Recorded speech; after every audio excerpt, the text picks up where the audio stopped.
Welcome to the Kitsap Matters podcast. In each episode, we discuss the people, places, and things that make Kitsap County unique, covering local entertainment, restaurants, business, government, and anything else we find interesting, troubling, or just plain amusing.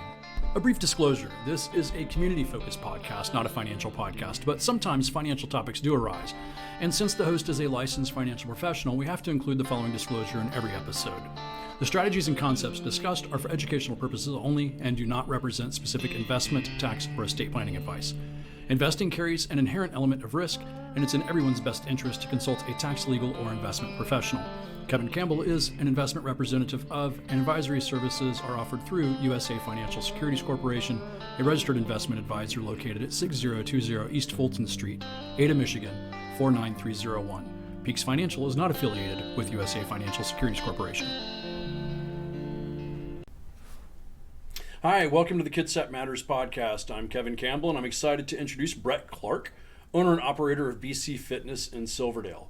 Brett believes that fitness is not just about physical current transformations, but also about mental well-being. Brett, thanks for joining me today. Thank you. So, as we mentioned at the start of every show, if you're familiar with Peaks Financial, you're probably heard of our sale formula.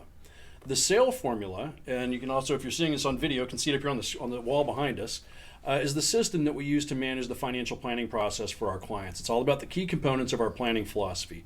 In the name sale formula, the first four letters of the word formula, F-O-R-M, are capitalized in our logo there, and they represent family, occupation, recreation, and money. It's all about what matters most and what you can control. What's fun about our planning approach is that it provides a great outline for interviews like this. So today we're going to dive into Brett's story and what matters to him. So let's jump into it. Brett, again, thanks for being here with me today. Glad to be offered. So, so you and I originally met in Rotary. That's correct. And now we've gotten a lot closer recently as you've been torturing me in your gym. Yeah, I think torture is a great description. Yeah. It's light torture, slight torture.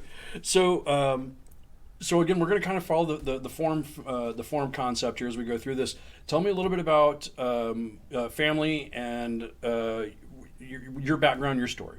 Sure. Well, actually, I haven't always been in fitness. I started in retail management. I spent 25 years in various levels of retail management. Coming up through the ladder.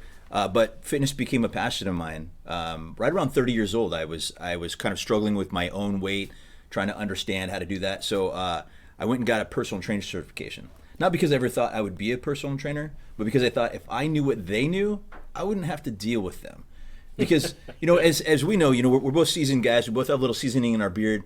Right. 17 years little ago, patina. little patina. 17 years ago, we didn't have the worthless information at our fingertips that we do now. Back in our day, when you wanted to find worthless information, you found worthless people. And Right. There was no shortage of worthless people in the fitness industry. So you'd ask them, how do I get fit? And they'd say, eat chicken and broccoli 6 times a day. And you're like, oh, that sounds really successful. I bet that'll go far. Right. So nonetheless, I wanted to get a personal trainer certification so that I could understand more about my own fitness. And either way, one thing led to another. I had a crazy idea after 25 years of successful corporate management that I would quit my job and become a personal trainer. It's the thing I'm really most passionate about is helping others. And then also, it's a sadist dream because I get paid to hurt people for money. So That's fantastic. Yeah. So as you look back at your journey in your family, are there other entrepreneurs in your family? Does entrepreneurship run in there, or no? And actually, that's part of the challenge. My dad. Fortunately, what I did learn from my dad is my dad was a workaholic. He was a fire chief for the Puget Sound Naval Shipyard, and he worked a ton. And so, although I was never really around entrepreneurs. Nonetheless, it was always something that I was passionate about. But I also grew up in a non-9 to 5 household. So, going to work in the morning and coming home at night was sort of what I'd always seen. Mm-hmm. And so, so that was kind of how I've always sort of patterned my own self. In the company that I had worked for in the past, we were allowed to be basically our own business owners to an extent, and work as many hours or as few hours as we wanted to. And so that really allowed me to really gain that knowledge of what it takes. That a lot of this stuff, to be successful is beyond that 40-hour work week, or at least that's what I've come to find. Right. Awesome. Did you have any Any other influences outside of family that were mentors to you or anything like that along the way? I did. It takes a village, right? And so I've had so many people along my path that have gave me some type of influence. In my job, my executive vice president was basically like a father to me. He taught me a lot about business. He taught me a lot about how to treat people, how to operate businesses. When I got out of there, I ran into some phenomenal people. Dan Whedon, you're familiar with a guy named Dan Whedon. I've heard of that guy. Yeah, First Underwriters. Yeah, great guy. Dan's awesome. And he's also been on the podcast. And he's a great business mentor. He loves small business, and he worked with me a lot. And so along the way, even you, Kevin, along the way, I take little pieces from everybody. I'm always a student.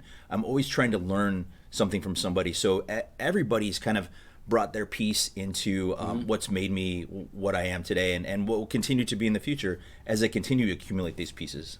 And that's great. And it's I think it's always great to look at, over the years, I've spent a lot of time meeting with other people, mentors, or being a part of various groups of entrepreneurs. And I think it's really interesting not just to look at what's happening in your world, in your, like for your example, you're in the fitness space, but seeing when you talk to another entrepreneur who's in a completely different space and go, oh, hey, that's an interesting idea. I wonder if that'll work in my space. Yeah. Right? That's really cool to be able to do that kind of stuff. Yeah, and we see a lot of that carryover. As you get to talking with other entrepreneurs, you realize a couple of things. Number one, your businesses are different, but they're also very much the same. Yeah. And then it all comes into that whole idea of networking as well. How can I help that person? I respect this person as a business person. How can I ensure that his business continues to thrive? It's just part of that mentality of networking. I mean, we're neither of us are strangers to networking, but it becomes part of that. Where you just sort of become a part of this team where you just want to support one another because we all took this venture somewhere to say, hey, I'll quit my job. I'll quit my every 2 weeks paycheck and go and hunt and forage on my own. Right. And there's a lot of respect in that, especially when you have that camaraderie around us. Yeah, there is.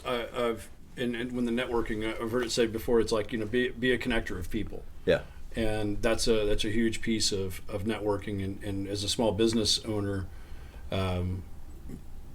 that networking is super important, especially in small communities like where we live. Yeah. Right? It's connecting those people. So what's the thing that you like most about being a personal trainer? I remember. And I guess you're not just a personal trainer. I say personal trainer as right as that came out of my mouth. I'm like, wait, it's not just a personal trainer.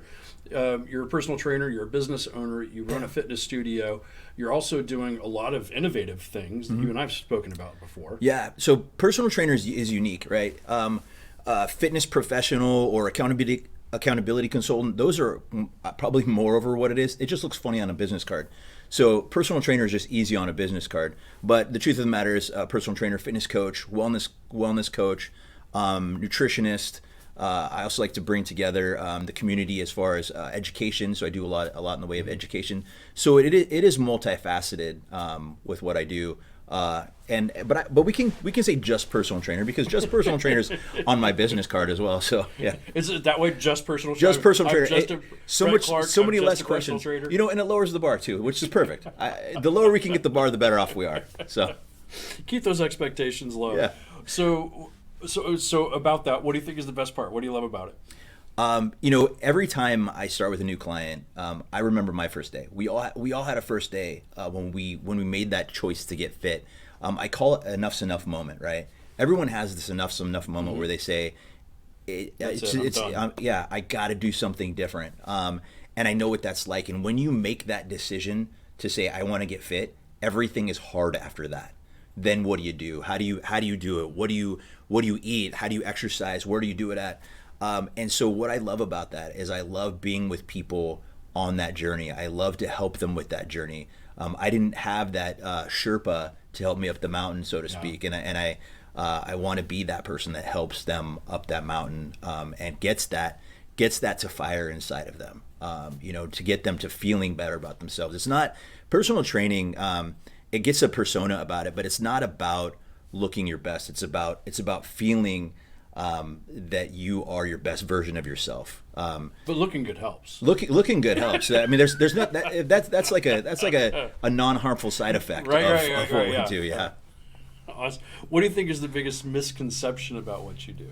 I kind of going back into what we just talked about is that that we're meatheads, or that we're just trying to build a perfect race, or that right. The other one is I was called fat phobic one time, is that personal trainers are fat phobic, and but the truth of the matter is most of us, or the misconception about what I do is that that I have a preconceived notion, or my clients have a preconceived notion of that. We don't use a lot of scales. We don't even use a lot of scales in our studio.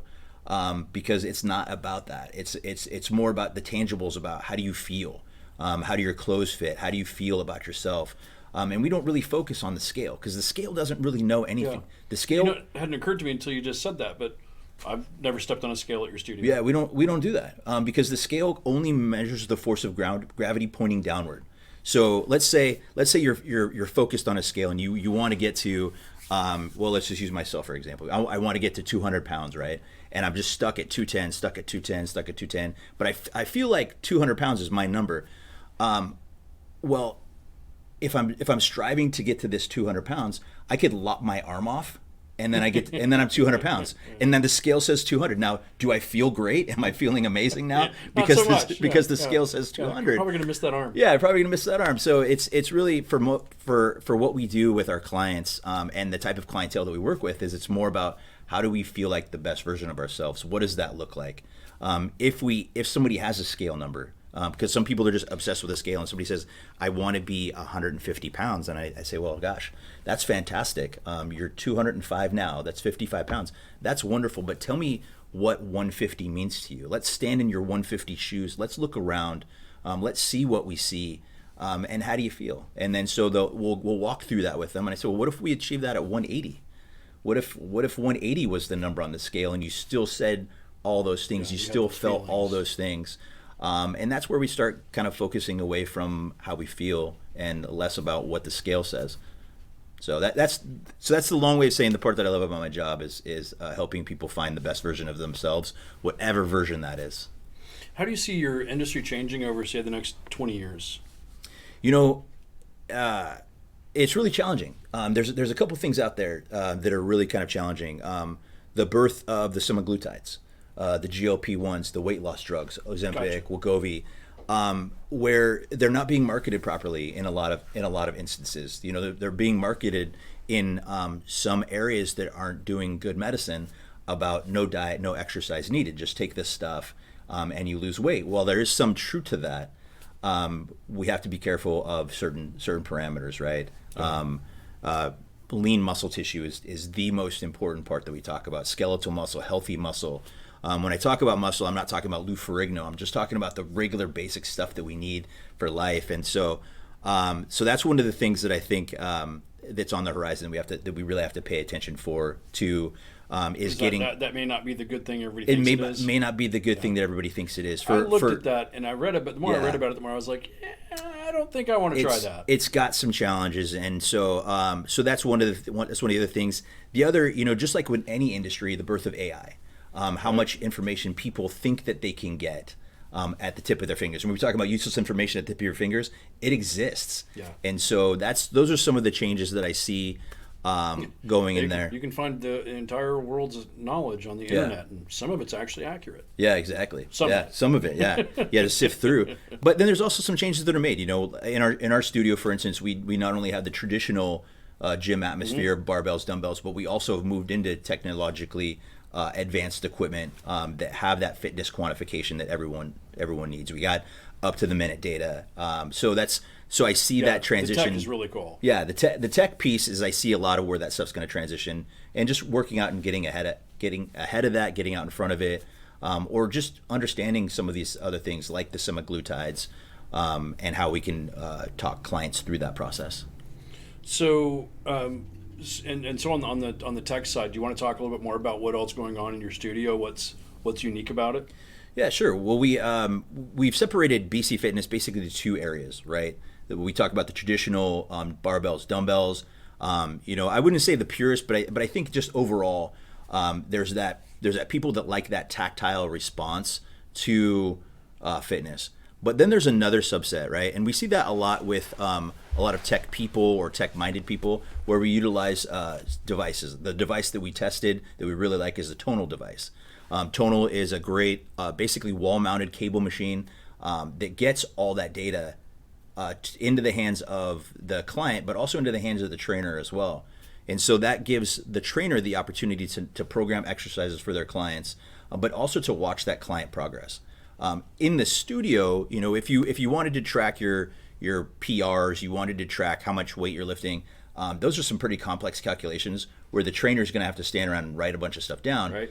The digital devices are automatically calculating that for you. So the more weight you push on one of our Tonal devices, the more that you're going to see that. One of our clients today, we celebrated massively because he hit 1 million pounds.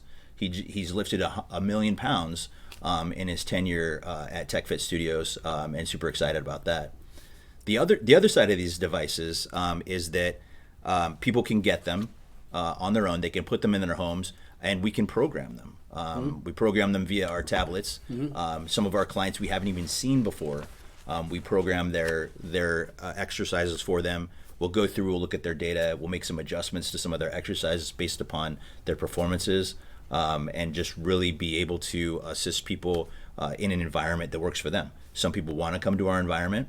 Some people want to do it at home. Personally, even as a personal trainer, I am going to be more accountable if I go somewhere than if I'm going to do it at home. Yeah. So, well, that's kind of cool. We'll talk real quick about how I'm working with that, because I think it's relevant to what you were just saying. Is I have a Tonal at home, and you've programmed that for me. And one of the things I like about that is I didn't really, while Tonal has a ton of default programs in it, I didn't really like some of their programs. I didn't like some of the workouts they had me doing.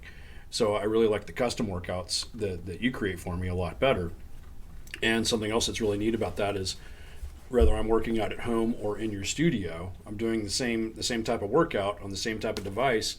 But even when I'm at home, you can tell if I'm doing it or not. Yeah. So there's still that built-in accountability. Still accountability, yeah. Is I still know that you're going to mock me if I show up and I haven't done my workout. Oh, without a doubt. Yeah. Yeah. So that's awesome. So I think the tech in that is very cool. And I think it's really neat what you're doing with adopting it versus fighting the tech, is adopting the tech and bringing it in. Yeah, I think it's a really cool concept. Radio Shack and Redbox, they all fought the tech, and so I decided I didn't want to. Right? I didn't want to fight the tech. It worked out great for both of them. yeah, exactly. So now your schedule, though. One of my questions is, what does your schedule look like? I know your schedule's kind of nuts, because I know you start at like 5 a.m. Yeah. And so what's a typical day in the life? 5 a.m. I get up at 3:30 in the morning. I get ready. I get to the studio about 4:15. I get there a little on the early side because I like to relax. I like to focus. I like to take my notes for the day, what I want to accomplish for the day. I want to have my exercises and my equipment ready to go for my clients when they show up at 5 a.m. I'm not one of those, yabba dabba do, slide into work and ready to go. I have to acclimate to work, and so I do all my best work in the morning. I'll run through. Usually I'll button it up. Most times around 6 or 7 o'clock at night. I am not an evening person, so I have a trainer, Lydia, a brilliant trainer. Really excited for her progress, but she does most of the evening stuff. She's on the other side. She doesn't get out of. She's not going to get out of bed. She's not. The likelihood that she's going to cover one of my 6 a.m. clients is not very high. I don't even want to ask her because I already know what the answer is going to be, and there'll be an expletive in there somewhere as well. Right. Yeah. Without a doubt. But that's my typical day. I work until I have a 6 a.m. on Saturday. I work 6 to noon on Saturday, and then Sunday is just basically an off day. A lot of that creates some admin work and doing things there. So I would say that it's kind of a funny thing, right? People say if you do what you love, you don't work in a day in your life. And I'm like, no, man, I work 7 days a week. I love what I do, Right. but it doesn't feel like work. Yeah. That's the most important part. 70, 80 hours a week doesn't feel like work at all. So let's transition. So we've talked a little bit about the family occupation. Let's get into recreation. So what do you like to do when you're not at the gym? What are you doing for free time? What are you doing for fun? I lift weights. Yeah. I mean, that's the truth of the matter. No, in all honesty, I people ask me this, just see friends ask me this, what do you do in your spare time? Well, I like to exercise, but my hobby is business. I enjoy business. If I'm not at work, I'm gonna listen to a podcast. I'm gonna listen to this podcast. Obviously now, this is high on my list right now. But I'll listen to podcasts. You just want to hear your own voice. I'm always exactly. I'm like, man, listen to me. I sound sexy. I want to listen. You said some of these other people referred me. I want to listen to what they're saying. But no, I enjoy it. I'm gonna listen to podcasts by various medical professionals. I try to study a lot of stuff. I'm fascinated. There's certain things I'm fascinated with. Obviously, I have a fascination with women, right? Who wouldn't? But on honesty, 55 plus females, post-menopause, it's a large clientele base of mine. And so I try to understand more about what they're going through on a hormonal basis. Really try to study a lot of that stuff, a lot of nutrition. So yeah, so I'm super boring, bro. If I'm not working out, I'm thinking about working out. Yeah. Or I'm working on working out. Yeah. Yeah. So you and I've talked some when I've been in the gym working out with you about kind of the correlation between physical fitness and financial fitness. Yeah. And that a lot of your client, your target client demographic is kind of that age 55 and above. Yeah. People who are maybe nearing retirement or just retired and are trying to figure out, okay, hey, now that I've abused my body and neglected my body for the last 20 years, how am I gonna show up the rest of my life through retirement? So any thoughts? So that's one of your primary target markets. Right. What are you finding in that space that's unique or different? I entered that space. I entered this space in a couple different ways, right? I wanted to go 55 and older, and I'll talk about that. And I went with obesity as well. Those are two of my biggest passions. Number one, I came out of obesity. When I talked about starting when I was 30, I was obese. I didn't know what to do, and I wanted to.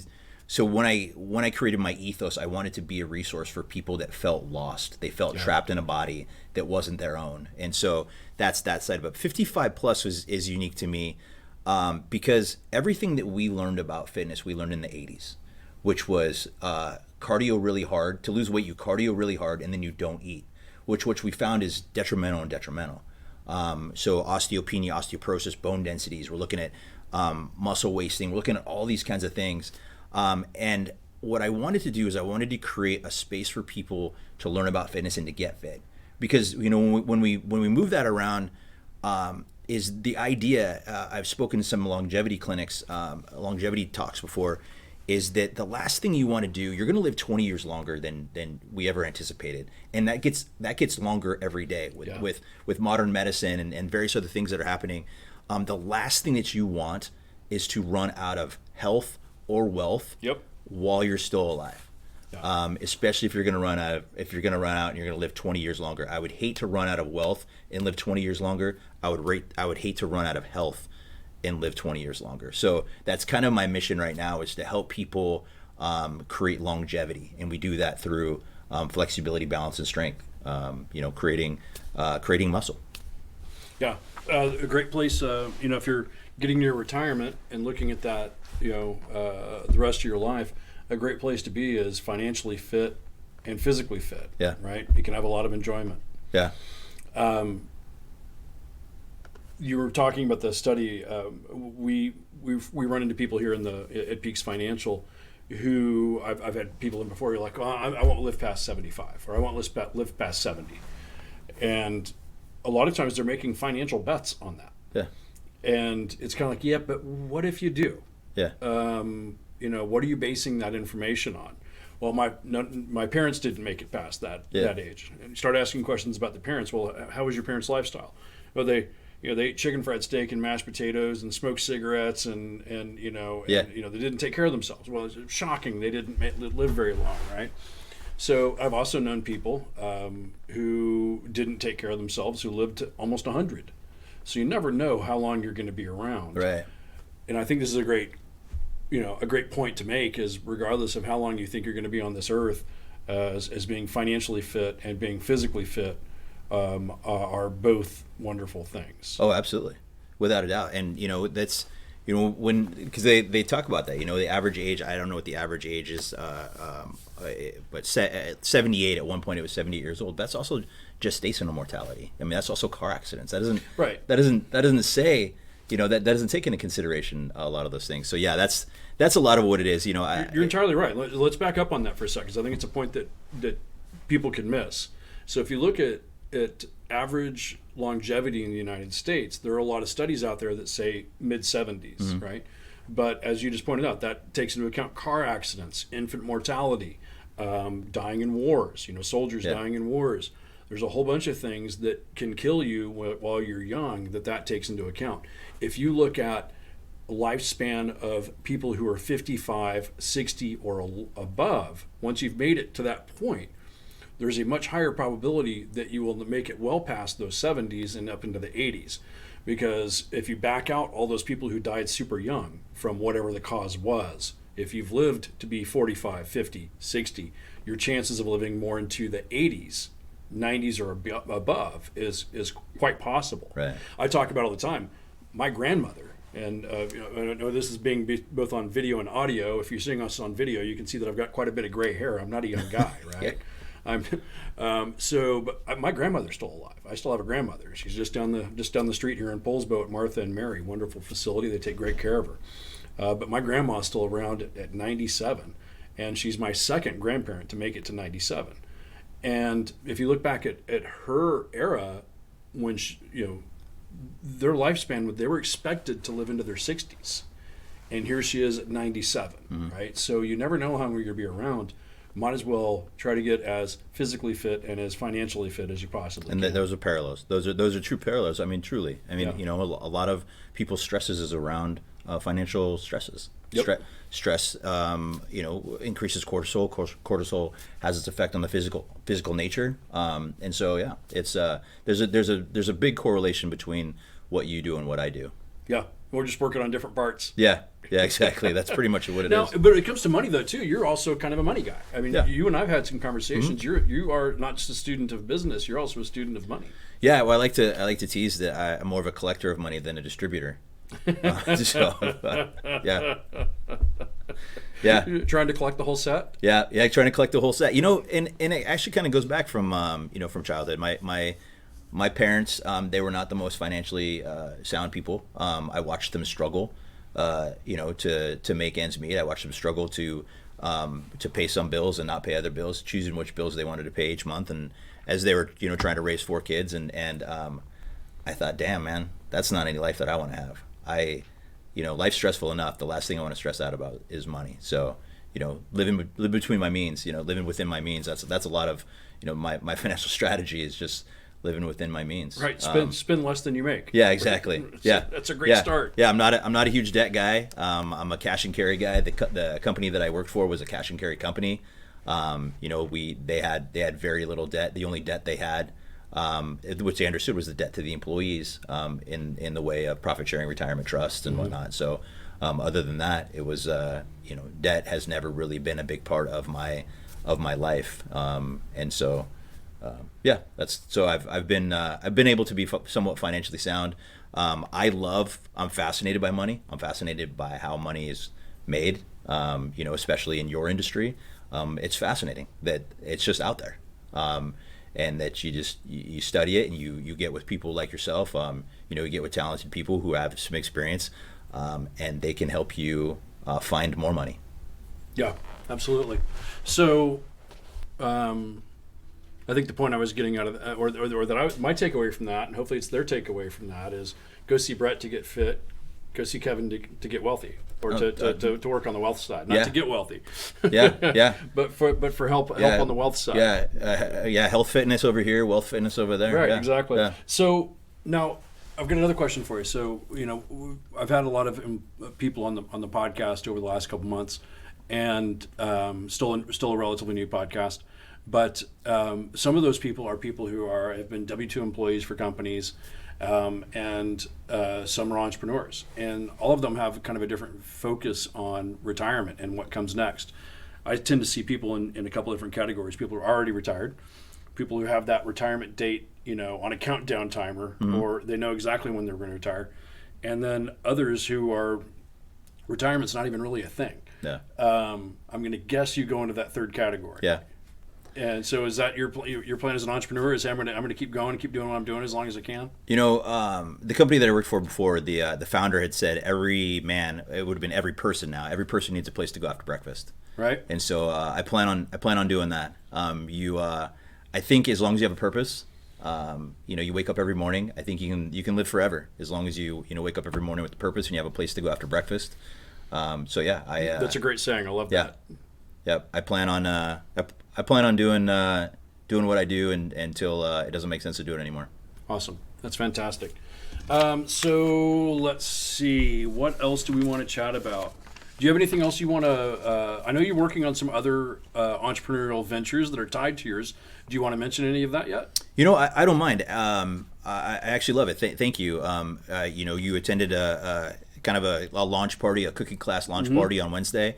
We're working with a business partner of mine, Sam Spiva Cooking, a brilliant guy. I'm gonna plug him because he's. This will be the second time today he's been plugged on the show as well. Yeah, super cool guy.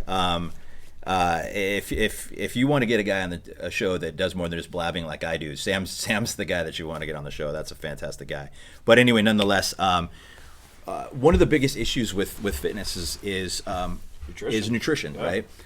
Exercise is easy. That's an hour a day. It's the rest of life. It's the other 23 hours. And so often I had so many clients of mine that say that one of the biggest challenges about fit was nutrition, and that nutrition was meal planning. So then here births the entrepreneurial idea is that, well, gosh, what if I did that meal planning or meal prepping for you? And so I'm working with a great partner of mine, Sam Spiva from Spiva Cooking, to explore and to inevitably launch here before long a meal prepping service called Fit by Fork. And so that's where we create your macronutrient dense meals for you, which you pick up at one of our locations, and your meals are prepared for you, very protein heavy macronutrient side of it, because protein is what people need, and protein is a lot of what people aren't eating enough of. And so we're just going to get out there and we're going to do that for folks. And we're really excited about that launch.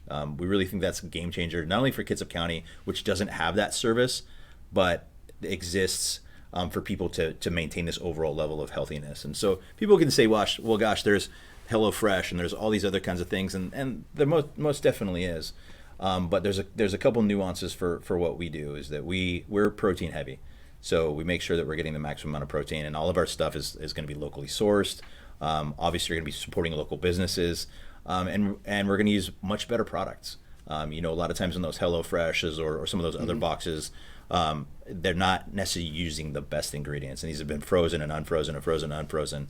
And so if it's a HelloFresh, it's really not fresh. Yeah, exactly. And I would assume, I don't know, I've not looked at HelloFresh, but obviously there's all kinds of things that you can do out there to get.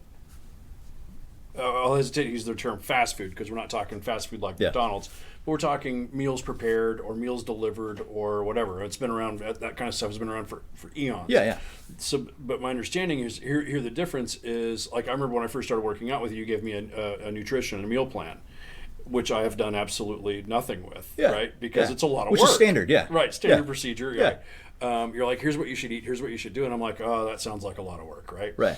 And it is, so I haven't done anything with it. So, but this is, so the meals aren't just healthy, they are designed by you to be what people need for if they're working on their physical condition. I'm assuming even if you're not working out, it's still going to be healthy for you.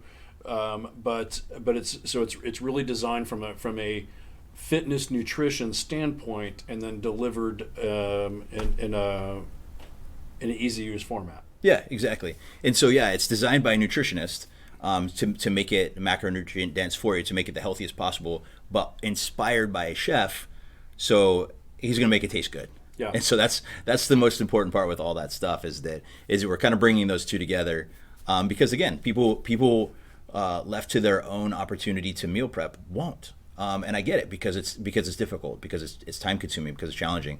So we'll just do it for you. Great model. Yeah. Great model. Anything else you want to plug while you're here? Any other projects you're working on? Sam and I are always on a project. So we're working on a couple of things.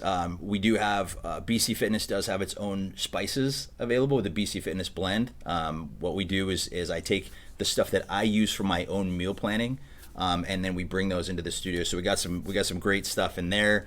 And then Sam and I also working on a couple of other projects, and not really ready to divulge yet, but moving more into the supplement industry, and creating some really, really cool products that are going to be very healthy, but also they'll be priced really, really well as well. So before I get to my last question, which I can't remember if I prepped you for or not, so I might be throwing you under the bus. That's okay. In a second. How can people find out more about you? Where do people go? Well, super easy. bcfitstudio.com is our website. That's absolutely fantastic place to start. We put a lot of content on there. So we got blogs, we have videos, we have testimonials, we have a lot of stuff, because not everything should cost. Although personal training, although my time is valuable, there is information that people can get on their own. So I really, really suggest people go to the website and see that. Just a quick plug on that. We're also doing some really fantastic stuff with the Wednesday Wellness Series. You got to see one of ours where we have classes. A couple weeks ago, we had a lady come on and talk about breath work and anti-anxiety. We had a cooking class. In a few weeks, I have a lady coming talking about stretching, how to stretch and ways to stretch your health is what we call it. I have a phenomenal speaker coming in and talking about mentoring menopause, and she's going to go through menopause and how people can go through menopause, which is going to be good for both men and women, right? Because men, we need this just as much to know what the heck is going on. Right, absolutely. Yeah. We need a manual. Yeah, exactly. And so I'm super excited about that. Is there a user guide? For, there should be. There like should be. a quick start guide for men. Or a support group. Maybe a support group at least, what right? Your wife's going through. Yeah. And so she's going to break down a lot of that stuff. So we're really excited about that. So that quick plug is going to be bcfitstudio.com/events. And so those events are all free. That's one of the things that we want to do is we want to help educate, inspire, and empower our community. And so we want to do those for free. So anybody that might be interested in any of the future upcoming classes, that to go to check us out and sign up for those. That's awesome. You're doing those every Wednesday?